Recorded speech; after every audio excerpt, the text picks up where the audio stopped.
હેરાન ના કરે. હવે હા ને એની થોડા દાડાની મહેમાન હ. અરે મમ્મી, તું તો એમ કહે છે જેમ કે લગ્ન કરીને હું અમેરિકા જવાની હોય. હવે બે ગલી છોડીને તમારું સાસરું છે. સોડી પૈણીને અમેરિકા જાય કે બે ગલી છોડીને જાય, પણ લગ્ન કરે ને એટલે પારકી જ થઈ જાય. તું એ બધું મૂક. મને છે ને તું ચા બનાવતા શીખવાડ. હાય હાય, તને ખબર તો ચા બનાવતા શીખવાડ્યું તું, આટલી વાર મને ભૂલી જાય. અરે એ તો નવું છે એટલે આવું થાય, ભૂલી જવાય છે. ખરેખર હવે તો મને બીક લાગે. તું ચિંતા ના કરીશ, હું છે ને મારા સાસરે એડજસ્ટ કરી લઈશ. તારા માટે નહીં, હમ્મેના લોકો માટે. બાપા એમનું શું થશે? છોડે બધું. 2 મિનિટ હો, એમનો ફોન આવે છે. લો, હજી હગે કરીને 5 દાડા નહીં થયા અને ફોન ચાલુ થઈ ગયા. એક અમારો જમાનો હતો, અમે શેક મંડપે મળ્યા હતા. હા, એટલે તો તને સાસરું આવું. પપલી બાયડી થયા વગરની વાત કરો. જો તમારે એમનો ફોન આવ્યો. હા, જઉં છું એમના જોડે વાત કરવા. સવલી, એ સવલી, આવો અંદર. ના પાડું તો તું અંદર નહીં આવો? ના, તું ના પાડીશ અને હું નહીં આવું? એ નહીં તો પછી હું કરવા પૂછ્યો હતા? મેં અભડ્યું હા કે તે સ્વીટીની હગાઈ કરી. હા, કરી જ. અઠવાડિયું થયું. હારું લે, થઈ ગયું હવે. પણ મને એવા સમાચાર મળ્યા હા કે લવ મેરેજ કરવાના હા. વાત તો સાચી હા, પણ એ તો કે તને કોણે કીધું? લે, આ મંજૂરીના આખા ગામની ખબર હોય હો, એક તારા ઘરની ખબર નહીં હોય. બરોબર. આમે તું તો હદ નવરી બચા. શું કીધું તે? ના, કશું નહીં. તું એ બધું મૂક ને. તું આ વાત કોઈ કરતી નહીં. બરોબર, તું ચિંતા ના કરે. તને મારા ઉપર એટલો વિશ્વાસ નહીં? ના, નહીં વિશ્વાસ. હારું હેડ, હું જઉં છું. મારે ઘણું કામ પડ્યું. હારું. જોવો ને, આઈ જઈ હો પાર્કે પંચાયત કરવા. ખબર નહીં આના તો આ બધી ખબર પડી જાય. જય શ્રી કૃષ્ણ મીના બોલ.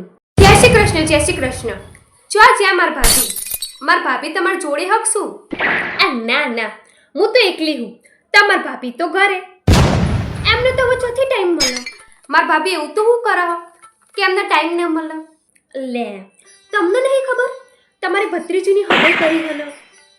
ના, મને તો એવી કોઈ ભાભીએ વાત નહીં કરી. જો હવે નાત બાત કરી હોય એટલે તમને ચોથી કે હે? ના હોય, ભાભીએ તો મને એવી કોઈ વાત નહીં કરી. બાપા, નાત બાર કરાતું હશે? નાત બાર જ કરી હોય. આ તો સોડી કે હન એવું કરે હો. કાલ તો સોડી કુવામાં પડવાનું કહેશે તો તમે કુવામાં પડવા દેશે? ના મંજુ, તારી વાત સાચી હો. માર ભાભી તો ગોડા થઈ જાય લાગો. એમને તો આખી જિંદગી એમના મનનું જ કર્યું હો ને. બાપડો મારો ભાઈ, એને તો આ બધી હું ખબર. એ તો બાર હોય હો, એમને હું ખબર કે સોડીઓ હું કરો હો. ના, સારું કર્યું તે મને કીધું. હવે સવલીની વાત કે તમને ખબર હશે એટલે મેં ફોન કર્યો. હારું હેડ, ફોન મૂકું. જય શ્રી કૃષ્ણ. હારું, જય શ્રી કૃષ્ણ. હવે મજા આવશે. સવલી, હવે તારી સોડીના લગ્ન તો થઈ ગયા. જય શ્રી કૃષ્ણ ભાભી. જય શ્રી કૃષ્ણ બોલ. ઘણા દાડે ફોન કર્યો. હવે તમે તો અમને યાદ કરતા નહીં, ગણતા નહીં, પછી અમારે તો ફોન કરવો જ પડે ને. ચમ મને આવું બોલો? ચમ સોડીનું હગું કર્યું તાર મોનમોડ અમને કીધું એ નહીં? તમે જો વિચારો ને કશું નહીં. મહેમાન તેડાવો ને તાર હું તમને ફોન કરવાની જ હતી. જ્યારે હગું કર્યું તાર તો અમને પૂછ્યું નતું. તો મહેમાન તેડાવો તું કરવા કીધું? ડાયરેક્ટ પરણાઈ તે નથી અને આમ નાત બાર સોડે લગ્ન કરાતા હશે. તમારી વાત સાચી, પણ ભલે નાત બારનું પણ છોકરો હારું હો, ઘર હારું હો, પૈસા ટકે બધા સુખી હો. નહીં, તારું મગજ ફરી જ્યું હો. ઘરના મોભી કે મોટાઓને પૂછ્યા વગર આટલું મોટું પગલું લઈ લીધું. આવું કરાતું હશે? મારો ભાઈ બાપડો બાર હો એટલે એના પીઠ પાછળ આવા ધંધા કરવાના? બસ હવે હા મેં એક શબ્દ નહીં વાપરું. એમને હા ને બધી ખબર હો.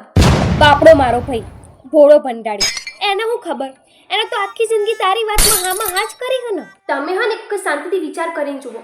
તમે અહીં એક વખત આવો, છોકરાને મળો, ઘરને મળો, બધાને મળો, પછી નિર્ણય લો. જો ભાભી, નાત જાત કે ઓળખાણ વગર હું તો હા ને કોઈને નહીં મળવાની. અને એટલી વાત યાદ રાખજો, સિટી મહેમાન તેડાવે ને ત્યારે હું, મારું કુટુંબ કે આપણા સમાજમાંથી કોઈ નહીં આવે. એક વખત મારી વાત તો આપણો. અરે મમ્મી, કોનો ફોન હતો? આ તારા ભાઈનો ફોન હતો. એમ શું કહેતા હતા એ? એમને કદી જિંદગીમાં એક કામ સફળ થવા દીધું હોય? અરે ગઈ છે. જો મમ્મી એવું હોય તો હું એક વખત વાત કરીને જોઉં. ના ના, તારા હને ફોન કરવાની જરૂર નહીં. એ તો ટાઈમ હવે બધું સારું થઈ જશે. તું એ બધું મૂક. મેં છે ને શીરો બનાવ્યો હતો, પણ એમાં ખોખ કેમ પડે છે? તું એક વખત આવીને જો ને. હાય હાય, આ સોળે પાહો હું કર્યું? હાય હાય, આ શીરાની અંદર ખોખ ચમ પડ્યા હો?